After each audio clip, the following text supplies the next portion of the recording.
Chapter atmosphere and air हम लोग क्या देख रहे थे, रस्टिंग, ठीक। और हम लोग ने रस्टिंग देख भी लिया था कि हम लोग ने ये कहा कि रस्टिंग क्या है, एक कोरोजन है और ये डिसएडवांटेज है, ये एक केमिकल रिएक्शन का डिसएडवांटेज है, केमिकल रिएक्शन का डिसएडवांटेज है। डिसएडवांटेज किस तरीके से, क्योंकि इसमें क्या होता है बताओ, इसमें जब हमारे पास ऑक्सीजन प्रेजेंस होता है, सारी चीजें हम लोग क्या पढ़ रहे हैं, हम लोग ऑक्सीडेशन पढ़ रहे हैं, राइट। ऑक्सीजन ऑक्सीजन का मेटल्स के साथ रिएक्शन देख रहे हैं, और ये एक ऐसा रिएक्शन है जो हम लोग के लिए बिल्कुल एडवांटेजेस नहीं है, वो हमारे लिए डिसएडवांटेजेस। कैसे, क्योंकि रस्टिंग में क्या होता है कि आयरन जो है ऑक्सीजन और मॉइस्चर के प्रेजेंट में फेरिक ऑक्साइड बनाता है। क्या बनाता है, फेरिक फेरिक ऑक्साइड। ऑक्साइड बनाता है। जैसे कि कंबर्जन, ठीक है, रस्टिंग ऑल्सो रिक्वायर्स आपका ऑक्सीजन। याद रखना, जैसे कन्वर्जन में हम लोग को ऑक्सीजन की जरूरत पड़ती है, वैसे ही रस्टिंग में भी हम लोग को ऑक्सीजन की जरूरत पड़ती है। और ये दो ऐसे हैं जो बेटा जी आपसे एग्जाम में पूछेंगे कि रस्टिंग और कंबर्जन में क्या क्या डिफरेंसेस है, ठीक है।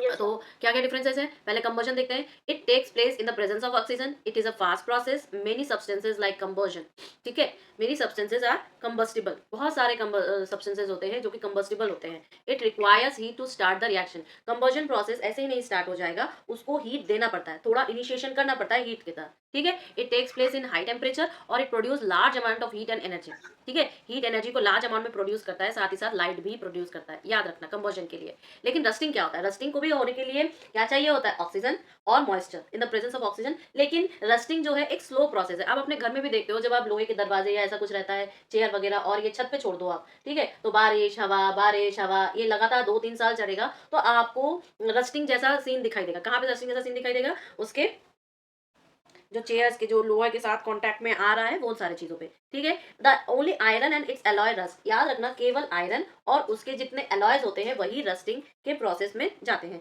ठीक है। It does not require heat to start up, जैसे कि कंबर्जन को हीट देना पड़ता था ना इनिशिएट करने के लिए, लेकिन रस्टिंग को यस बिल्कुल भी देना नहीं पड़ता है। It takes place at normal temperature, ये नॉर्मल टेम्परेचर पे भी हो जाता है, ठीक है। क्लियर है सर। ना। यस। इसके बाद अब जब रस्टिंग होगा तो एक स्मॉल अमाउंट, जैसे कि उसमें लार्ज अमाउंट में हीट और लाइट एनर्जी हो रही थी, इसमें small amount of heat produce होता है। क्लियर है। तो रस्टिंग और यस सर। कंबर्जन में ये डिफरेंस था। लेकिन अगर आपसे टीचर पूछ ले कि कोई एक डिमॉन्स्ट्रेशन एक्टिविटी का दो जिसमें कि चेंज इन मास ड्यूरिंग कंबर्जन, कंबर्जन हो रहा है, कंबर्जन हो रहा है लेकिन उसमें मास का चेंज हो रहा है, कैसे करोगे आप एक सीधा साधा मैग्नीशियम का रिबन लोगे, ठीक है, और उसको एक क्रूशिबल जो है ना कंटेनर जहाँ पे लिड होता है और हीट मेटल किया जाता है वहाँ पर, एक digital balance Bunsen burner stand clay और पाइप। अब क्या करते हैं एक्चुअली में, हम लोग उसको बर्न करेंगे बेटा, वो जो बर्नर जो हम लोग ने लिया है, पहले तो माप वाप के सारी चीज़ें रखेंगे, वेट कितना पहले था बाद में होगा ये सारी चीज़ें। उसके बाद हम लोग उसको हीट करेंगे सेवरल मिनट्स के लिए, जिससे कि रिएक्शन ऑक्सीजन के साथ कंप्लीट ना हो जाए, ठीक है। इसके बाद ये सारी चीज़ें जब देखेंगे ना, देखो, तो हमें ना पहले के मास में और दूसरे के मास में डिफरेंस दिखाई देगा, ठीक है। पहले के मास में और दूसरे के मास में डिफरेंस दिखाई देगा, और यही जस्टिफाई करेगा कि this shows that the change in mass occurs when magnesium combines with oxygen to form air during the oxidation. देखो पहले, ठीक है, थिन करेंगे तो तीसरा मास आएगा, ठीक है। तो magnesium glows up when the reacts with oxygen. अब मैग्नीशियम का मास कितना है, इतना, मैग्नीशियम का ऑक्साइड का मास इतना है, ठीक है। On checking W5 is found to be greater, बाद में जब ऑक्सीजन से रिएक्ट किया तो W5 जो है ग्रेटर हो गया W4 से, समझ रहे हो।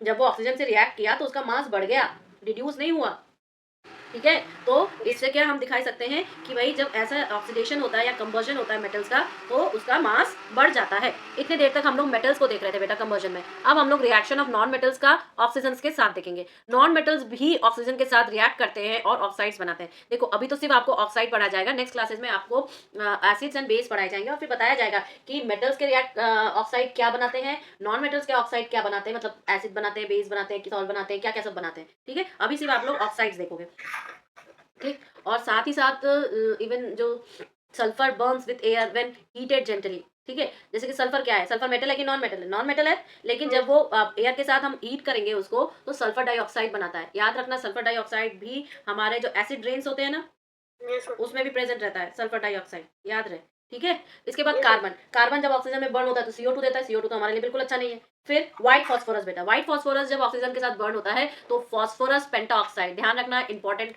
इंपॉर्टेंट रिएक्शन है, आपको केमिस्ट्री में रिएक्शंस याद करने ही पड़ेंगे, ठीक है, आप सबको करना ही पड़ेगा, इसका दूसरा कोई ऑप्शंस नहीं होता है, ठीक है। तो आप बोलोगे क्या कि पहला जब सल्फर के साथ रिएक्ट कर रहा है तो सल्फर डाइऑक्साइड, कार्बन के साथ रिएक्ट कर रहा है तो कार्बन डाइऑक्साइड, और फॉस्फोरस के साथ रिएक्ट कर रहा है तो फॉस्फोरस पेंटा ऑक्साइड। क्लियर है। ओके देखो reaction of phosphorus in oxygen कितना हाई हाई लेवल का रिएक्शन है ये, क्लियर है। ओके आगे यस बढ़ते सर। हैं। अब देखो मैम एक क्वेश्चन था कि मैम हम लोग अगर मैग्नीशियम देखो आपका जो क्वेश्चन है ना कि मैग्नीशियम बार को कंक्रीट पे रब करने पर क्या होता है, ठीक है। देखो जब मैग्नीशियम बार जो है कंक्रीट पे रब करेगा तो कंक्रीट में हमेशा थोड़ा सा मॉइस्चर रहता है, मॉइस्चर रहता है यानी कि क्या रहता है, वाटर रहता है, ठीक है। और साथ ही साथ एटमॉस्फेयर में ऑक्सीजन मौजूद है, ठीक है। तो कुल मिला के क्या होगा, ये मैग्नीशियम जो है बेटा जी एक हाईली रिएक्टिव मेटल है। मैग्नीशियम क्या है, हाईली रिएक्टिव मेटल। अब जब ये हाईली रिएक्टिव मेटल को मॉइस्ट ऑक्सीजन में रब करेंगे तो थोड़ी सी हमें चिंगारी जैसी दिखाई देगी, ठीक है। क्यों, क्योंकि अमाउंट ऑफ हीट निकालता है ये, क्लियर। तो मैग्नीशियम हाइड्रोक्साइड बनाएगा, यहाँ तक ना, यहाँ पर मैग्नीशियम हाइड्रोक्साइड, तो आप बोलना कि स्पार्क्स और ब्राइट स्ट्रीक्स एपियर्स, क्लियर है। नेक्स्ट क्या है, नेक्स्ट है नाइट्रोजन। नाइट्रोजन क्या है बेटा जी, nitrogen is the most abundant element in the atmosphere. क्यों, क्योंकि हम लोग ने पहली क्लास में देखा था कितना परसेंट है, 78%, 21% ये, ठीक है, 3% और बाकी सब, ठीक है। तो ये जो कंपाउंड है ये हमारे लिविंग ऑर्गेनिजम्स में भी पाए जाते हैं। अब अगर कभी कोई बोले कि नाइट्रोजन की क्या क्या प्रॉपर्टीज होती है, तो बोलोगे क्या कि अमोनिया मत सोचना, सबसे पहले तो कलरलेस और ऑर्डरलेस बोलना, साथ ही साथ टेस्टलेस बोलना, क्लियर है। इसके बाद बोलोगे कि ये कंबर्जन को सपोर्ट नहीं करता, ऑक्सीजन गैस संबोधन को सपोर्ट करता है, नाइट्रोजन गैस बिल्कुल नहीं करता है, नाइट्रोजन हमारे बॉडी में भी है, क्लियर। Yes ma'am. अब ये एयर से स्लाइटली लाइटर होता है, ठीक है, और बहुत ही कम वाटर में सॉल्युबल होता है। इसका भी मेल्टिंग पॉइंट और बॉइलिंग पॉइंट होता है, ठीक है। मेल्टिंग पॉइंट क्या है, -210 डिग्री सेल्सियस, और बॉइलिंग पॉइंट क्या है, -196 डिग्री सेल्सियस। याद रखना, हम लोग लिक्विड नाइट्रोजन यूज करते हैं जब हम लोग को बहुत लो टेम्परेचर की जरूरत होती है, याद है, ठीक है। तो ये जो जितने सुपर कंडक्टर्स के एक्सपेरिमेंट होते हैं सब लिक्विड नाइट्रोजन के वजह से होते हैं। आजकल तो लिक्विड नाइट्रोजन कमर्शियलाइज भी हो चुका है, होटल्स में आइसक्रीम्स बनाते हो ना बेस में रख के लिक्विड नाइट्रोजन का, देखा होगा। नेक्स्ट देखो, जैसे कि हमने बताया कि नाइट्रोजन का यूज हम लोग बाथटब में कर सकते हैं जब हमें लो टेम्परेचर के रिएक्शंस, केमिकल रिएक्शंस करवाने चले, या हम फूड को फ्रीज करवा सकते हैं जिससे कि हम उसके फ्लेवर, टेक्सचर और कलर को प्रिजर्व कर सके। हम स्मूथ आइसक्रीम्स बनाने के लिए भी नाइट्रोजन का इस्तेमाल करते हैं, लिक्विड नाइट्रोजन। और इवन हम अपने बर्ड सेल्स को स्टोर रखने के लिए लो टेम्परेचर पर करते हैं। ये सारी चीजें तो हमारे नाइट्रोजन को स्टोर के लिए हुआ। अब बायोलॉजिकल रोल में हमारा नाइट्रोजन कैसे, देखो हमने शायद ये एक्चुअली आप लोग के क्लास की बात नहीं है, ये हाइड्रोकार्बन थोड़ा बड़ा हो गया तब की बात है, लेकिन हाइड्रोकार्बन जो होते हैं, हमारी बॉडी इस हाइड्रोकार्बन से बनी है। हाइड्रोकार्बन यानी कि कार्बन, नाइट्रोजन, ऑक्सीजन से बने प्रोडक्ट। अब इसमें क्या होता है, नाइट्रोजन भी जुड़ता है, फॉस्फोरस भी जुड़ता है, सल्फर भी जुड़ता है, सारी चीजें जुड़ती रहती है, इट्स अनदर केस। लेकिन आपने जरूर सुना होगा जीन्स के बारे में, आपने सुना होगा डीएनए, आरएनए, इन सब के बारे में, ठीक है। तो ये डीएनए क्या होता है, डीएनए होता है बेटा जी नाइट्रोजनस बेसिस से बने होते हैं, नाइट्रोजनस बेसिस से, ठीक है। ये जेनेटिक मटेरियल होता है नाइट्रोजनस बेसिस से। अब ऐसा कोई भी एनिमल नहीं है या ऐसा कोई भी प्लांट नहीं होगा जिसका डीएनए मौजूद नहीं होगा, ठीक है। तो अब हम क्या करें, अब ये जो नाइट्रोजनस बेसिस, ये जो बायोलॉजिकल टर्म आपसे बोला जा रहा है इस पैरा में, इसका मतलब ही क्या है कि बायोलॉजी में हमारा क्या रोल है इस नाइट्रोजन का, बायोलॉजी में क्या रोल है नाइट्रोजन का। तो आप क्या बताओगे, आप यही बोलोगे कि सबसे पहले तो प्रोटीन, जो भर भर के, या तो हम लोग एक्स्ट्रा बिना प्रोटीन के आपको अंदाजा भी नहीं है कि बॉडी क्या हो जाती है, इसलिए protein intake is very essential. It is not necessary that protein should be animal protein, in plant form also protein available in our entire food, okay.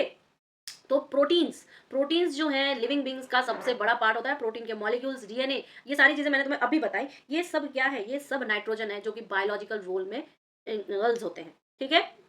However, all living things cannot absorb directly from air, पर हम इसको air में से directly absorb नहीं कर सकते। Air में तो 78% नाइट्रोजन मौजूद है, क्या हम डायरेक्टली नहीं कर सकते? इसके लिए हमें क्या करना पड़ेगा, इसके लिए इसके जो डिफरेंट फॉर्म्स होते हैं बेटा, नाइट्रेट्स। अब जैसे नाइट्रोजन फिक्सेशन करते हैं, कुछ प्लांट्स होते हैं उनको नाइट्रोजन फिक्सेशन करते हैं अपने बॉडी में न्यूट्रिशंस को पहुंचाने के लिए, ठीक है। तो उनको बॉडी उन लिविंग ऑर्गेनिजम्स को नाइट्रोजन जरूरत है। ह्यूमन बींग्स कंज्यूम करते हैं प्लांट्स को, तो उनसे उनको नाइट्रोजन मिल गया, क्लियर है। तो ये पूरा का पूरा एक नाइट्रोजन साइकिल घूमता रहता है, ठीक है। प्लांट्स के जो हमारा सॉइल है, अर्थ में जो सॉइल है, उस सॉइल से कहाँ गया, प्लांट्स में गया, प्लांट से ह्यूमन बींग में गया, ठीक है। और ये गोल गोल गोल गोल घूमता रहता है, इसे हम लोग नाइट्रोजन साइकिल के फॉर्म में जानते हैं, नाइट्रोजन साइकिल के फॉर्म में। तो एग्जाम में आपसे क्या पूछा जाएगा, आपसे नाइट्रोजन साइकिल पूछा जाएगा, ठीक है। तो अब नाइट्रोजन साइकिल में क्या क्या, देखो अभी मैंने आपको बताया ना नाइट्रोजन फिक्सिंग बैक्टीरिया, ये कैसे होगा ये देखिए। एक्चुअल में क्या होता है कि कुछ नाइट्रोजन जो हमारे एटमॉस्फेयर में होते हैं उनको ऑक्साइड्स में कन्वर्ट किया जाता है, ठीक है। और ये ऑक्साइड में कैसे कन्वर्ट होता है बेटा, जब ये मान लो कि बारिश हुआ, रेन हुआ, ठीक है, तो ये हमारे सॉइल में नाइट्रोजन ट्रांसफर हुआ।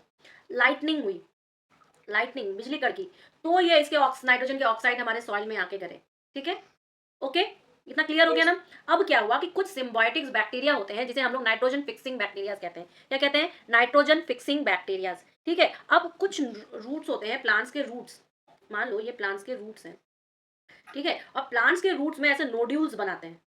कौन बनाता है? नाइट्रोजन फिक्सिंग बैक्टीरियाज बनाते हैं, क्लियर। अब ये नाइट्रोजन फिक्सिंग बैक्टीरियाज नोड्यूल्स बनाएंगे और इसको ही कन्वर्ट करेंगे। समझ में आ रहा है कैसे करेंगे? अच्छा, आपने सुना होगा जो सॉइल रहता है वो सॉइल कैसा रहता है? पोरस होता है। कैसा होता है? पोरस। पोरस में क्या मौजूद है? एयर मौजूद है। पोरस में क्या मौजूद है? एयर मौजूद है, ठीक है। तो होता क्या है बेटा जी, जो रूट्स के लेग्यूम्स होते हैं ना, वहां पर नाइट्रोजन जो एयर से मौजूद है वो एयर पॉकेट्स में, ठीक है, एयर पॉकेट्स है ना, सॉइल कहाँ है, सॉरी रूट्स कहाँ है, रूट्स तो सॉइल में है, तो सॉइल में जो एयर पॉकेट्स बने उस एयर पॉकेट से नाइट्रोजन निकाला गया और ये जो बैक्टीरिया है रूट के नोड्यूल्स ऑफ द लेग्यूम्स, ठीक है, वहां पर बनाया अमोनिया। क्या बनाया? अमोनिया, ठीक है। ऐसे बैक्टीरिया को हम लोग क्या बोलते हैं? नाइट सिम्बियोटिक रिलेशनशिप में रहते हैं ये, ठीक है, और इनका नाम होता है नाइट्रोजन फिक्सिंग बैक्टीरिया, राइबोसोम्स, ठीक है, क्लियर है ना, समझ में आ गया? ऐसा तो नहीं है कि, अच्छा ये काफी इंपॉर्टेंट है, स्टार बनाओ सबको। नाइट्रीफाइंग बैक्टीरिया जो होते हैं वो सॉइल में रहते हैं और अमोनिया को नाइट्रेट्स में बदलते हैं बेटा। अमोनिया क्या होगा? NH3, नाइट्रेट्स क्या होगा? NO2। ये मैंने ऐसे ही लिखा है, ठीक है, बस वो कंपाउंड बनाता है, that is different case, but आप ऐसे लिखो कि अमोनिया को नाइट्रेट्स में बदलता है, ठीक है। इसका मतलब क्या हुआ? अमोनिया किसने बनाया? सिम्बियोटिक रिलेशनशिप में नाइट्रोजन फिक्सिंग बैक्टीरिया ने बनाया। अब जो अमोनिया उसने बनाया उसको नाइट्रोट्स में कन्वर्ट किसने किया? नाइट्रीफाइंग बैक्टीरिया ने किया, क्लियर है ना। Yes ma'am. तो इसका मतलब क्या हुआ ओवरऑल कि जो एटमॉस्फेरिक जो N2 मौजूद था, एटमॉस्फेरिक N2 मौजूद है, ये क्या है? एटमॉस्फेरिक। तो ये जो एटमॉस्फेरिक आपका N2 मौजूद है इसको उसने कन्वर्ट करवाया, कन्वर्ट करवा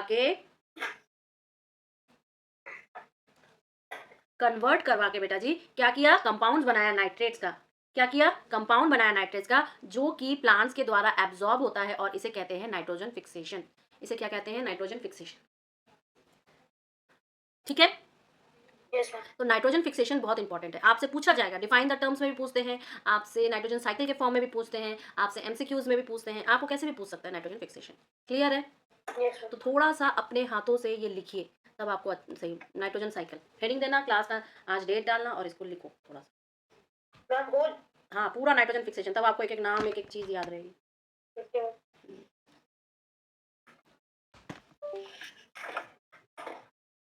अब देखो प्लांट्स प्रिपेयर दिस, ये आपके नाइट्रोजन साइकिल में ही है। फिर क्या होता है कि प्लांट्स जो होते हैं prepare the building blocks of the protein using nitrates, ठीक है, फिर और ये कंज्यूम करता है फिर एनिमल, ओके। अब एनिमल कंज्यूम कर लिया तो when plants and animals die and they decay they release this nitrates to the soil which are also converted to nitrates by nitrifying bacteria. फिर से वो नाइट्रेट्स में नाइट्रीफाइंग बैक्टीरिया करेंगे, फिर डीनाइट्रीफाइंग बैक्टीरिया आता है, break down nitrates and release nitrogen to the atmosphere बार। ये लगातार साइकिल चलता रहता है, इस वजह से ये क्या हो गया? नाइट्रोजन साइकिल हो गया, ठीक है। एक बार नाइट्रीफाइंग बैक्टीरिया आएगा, right. Carbon dioxide very familiar gas, हर वक्त आप सुनते रहते हो तो इसका कोई डिस्कशन नहीं है, many things you all know about carbon dioxide, ठीक है। पर भी हम लोग देखेंगे कि कितना हमारे एटमॉस्फेयर में इसमें कॉन्स्टिट्यूशन रहता है। याद रखना कार्बन डाइऑक्साइड हमारे एटमॉस्फेयर में 0.04% प्रेजेंट है, ठीक है। इवन हम जब रेस्पिरेशन करते हैं बेटा तो भी हम कार्बन डाइऑक्साइड प्रोड्यूस करते हैं, याद रहे, when we respire then also we are producing carbon dioxide. Moreover जब हम लोग ये सारी चीज़ें तो आप बोलोगे कि ये कार्बन डाइऑक्साइड लेता कौन है भोजन बनाने में?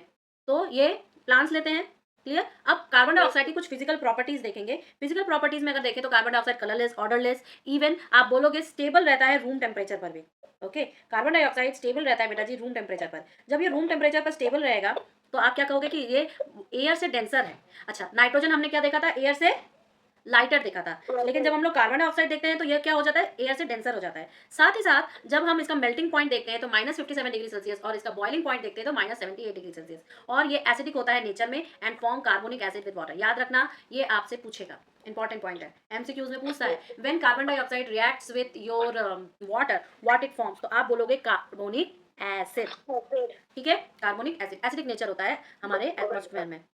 नेक्स्ट डिमॉन्स्ट्रेशन, हमेशा demonstration, how we test carbon dioxide सबसे फेमस होता है, पहले भी हम लोगों ने देख चुका है, लाइम वाटर में लाइम वाटर का टेस्ट, लाइम वाटर में जब हम कार्बन डाइऑक्साइड को पास करवाते हैं तो वो मिल्की टर्न हो जाता है, होता है कि नहीं? ओके। लाइम वाटर में, लाइम वाटर क्या होता है? Calcium hydroxide, Yes, sir. CaOH twice, this is called lime water. Lime water सबका कॉमन नेम याद रखना है। अब क्या होगा, जब ये कार्बन डाइऑक्साइड से रिएक्ट करेगा तो ये ऊपर बबल के रूप में ऊपर ने निकलता जाएगा और उसको कैल्शियम कार्बोनेट बनाता है बेटा, कैल्शियम कार्बोनेट। साथ ही साथ ये मिल्की व्हाइट कलर का होता है, मिल्की व्हाइट।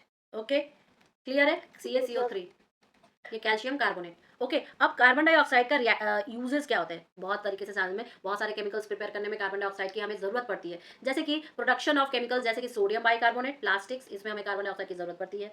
फिर frozen carbon dioxide has a surface temperature इतना and is called dry ice. Dry ice हम लोग बहुत चीजों में इस्तेमाल करते हैं, पहले भी आप लोगों ने नाम सुना होगा। तो dry ice sublimes converting directly from solid state to carbon dioxide gas. The cold temperature and the property of sublimation makes carbon dioxide very useful refrigerant की तरह। When items are packed in dry ice and sent over long distance, they stay frozen and there is no messy liquid to clean up. समझ रहे हो? अगर आप normal ice में रखोगे तो नॉर्मल आइस क्या करेगा?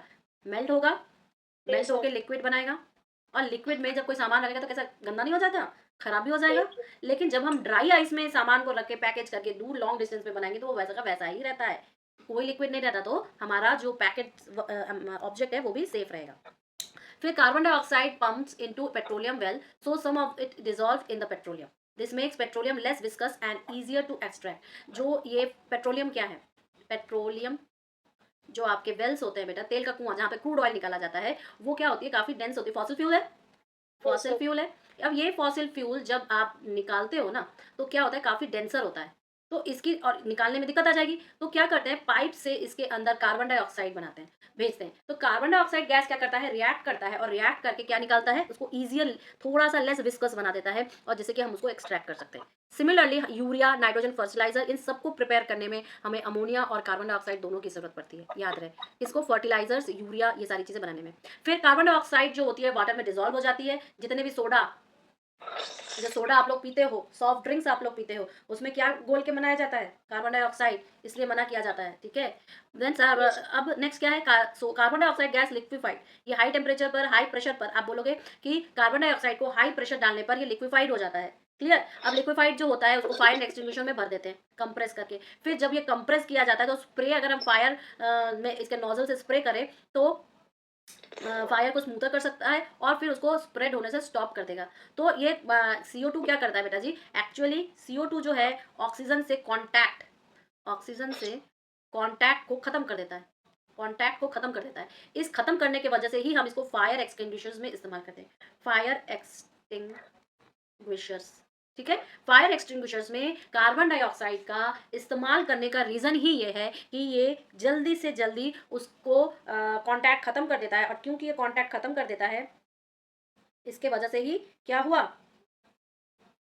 मैं वो क्या हुआ कि फायर बुझ गया, ठीक है, कट ऑफ हो गया। नेक्स्ट, जब ये कट ऑफ हो जाता है तो फर्दर अगर हम लोग लिक्विड कार्बन डाइऑक्साइड को रिलीज करेंगे तो gas is an extremely cold temperature, the rapid cooling this also helps to stop fire. फिर भी अगर ऑफ करने के बाद भी हम अगर CO2 को और ज़्यादा स्प्रे कर रहे हैं तो वो वहाँ का टेम्परेचर कोल्ड कर देता है, ठीक है। तो कार्बन डाइऑक्साइड जो होते हैं प्लांट के द्वारा जाते हैं, कार्बन डाइऑक्साइड प्लांट के द्वारा वो खाना बनाएंगे, अपना खाना बना के ऑक्सीजन रिलीज करेंगे, ऑक्सीजन रिलीज करके फिर वो रेस्पिरेशन हम लोग करेंगे, कंबशन करेंगे, सो ऑन, ये साइकिल बनता जाएगा। तो ये साइकिल क्या है? ऑक्सीजन और कार्बन डाइऑक्साइड का साइकिल इंपॉर्टेंट है, आपको बहुत सारे साइकिल्स याद रखने पड़ेंगे।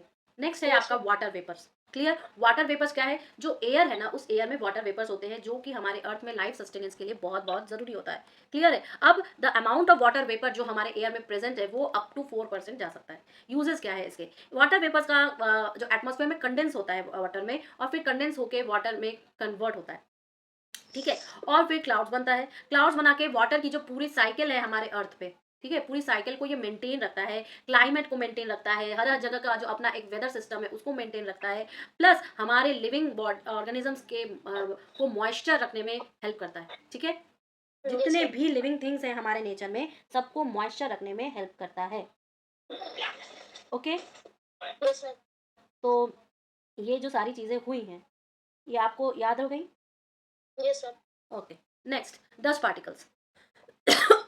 डस्ट पार्टिकल्स क्या है? डस्ट जो होते हैं टाइनी फाइन पार्टिकल्स हमारे एटमॉस्फेयर में प्रेजेंट होते हैं बेटा, ठीक है। और जिसमें कि सैंड हो गया, वेस्ट लाइन वेरियस सर्फेसेस हो गए जो एयर में घूमते रहते हैं। अगर आपको डस्ट पार्टिकल देखना है तो कमरे को बिल्कुल अंधेरा कर दो और एक छोटा सा हॉल देना जिसमें कि सन की डायरेक्ट रेज आए स्ट्रेट। तो आपको पार्टिकल्स क्या हुआ, फाइन पार्टिकल्स हो गए जो कि हमारे वाटर जो वेपर्स है वो जब गर्म है तो उनको ऊपर जाएंगे, ऊपर जाके कोल्ड वाटर वेपर से मिलेंगे तो डस्ट पार्टिकल सरफेस प्रदान करता है कि जो कि वाटर वेपर्स को कंडेंस होने में हेल्प करे। क्लियर है। फिर मॉलिक्यूल्स सनलाइट जो मिलता है उस इससे टकराते हैं, एयर मॉलिक्यूल से जब टकराते हैं डस्ट पार्टिकल से तो हमें वो उसके कलर्स को एनहांस कर देता है और साथ ही साथ हम डिफरेंट डिफरेंट कलर्स देख पाते हैं। फिर अदर गैसेस में हम लोग ने क्या देखा, एयर ओजोन कंटेंट्स जितने होते हैं जैसे कि ऑर्गन हो गया, हीलियम हो गया, ये सब भी हमारे उसमें प्रेजेंट है। क्लियर।